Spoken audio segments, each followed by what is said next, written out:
Welcome to your small groups page. Before you run screaming in the opposite direction, I want you to understand that this is group work that hopefully is different than things that you've done in the past. This isn't where I say, okay, now work together as a group, you're going to do this together as a group, and everybody be sure to pitch in.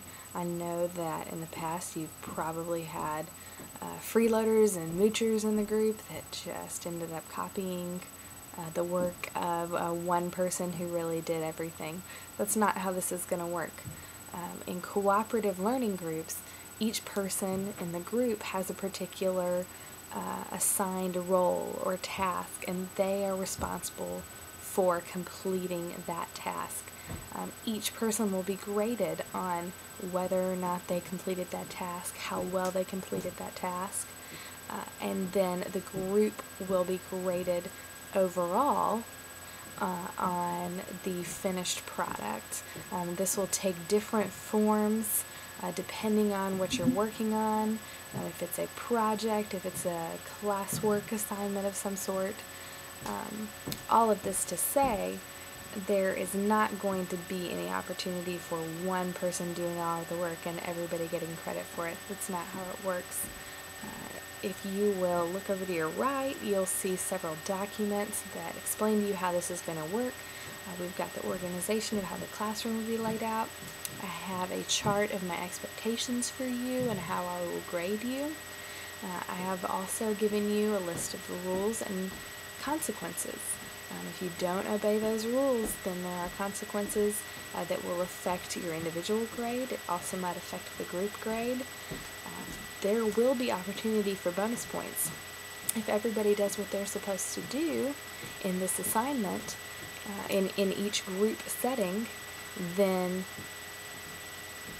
hopefully if everybody gets a high enough grade, there will be bonus points available.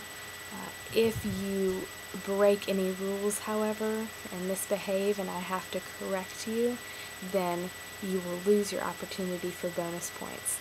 If I have to keep getting onto a particular group or a particular student, then we'll move into the consequences, the classroom consequences that are normally in place for misbehavior. And of course we don't want to do that because that takes away from your time to work in class, and it takes away from your group. And these groups are not assigned randomly. I have assigned them, I've put them together in such a way that each person should be able to use their particular strengths to bolster the rest of the group and help the rest of the group succeed.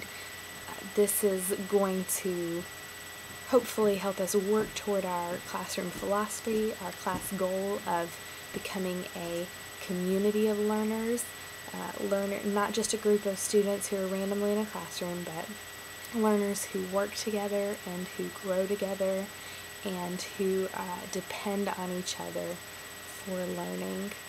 And I hope that you'll have a better impression of group work after we're done. I hope that you'll realize how much cooperative learning groups have to offer.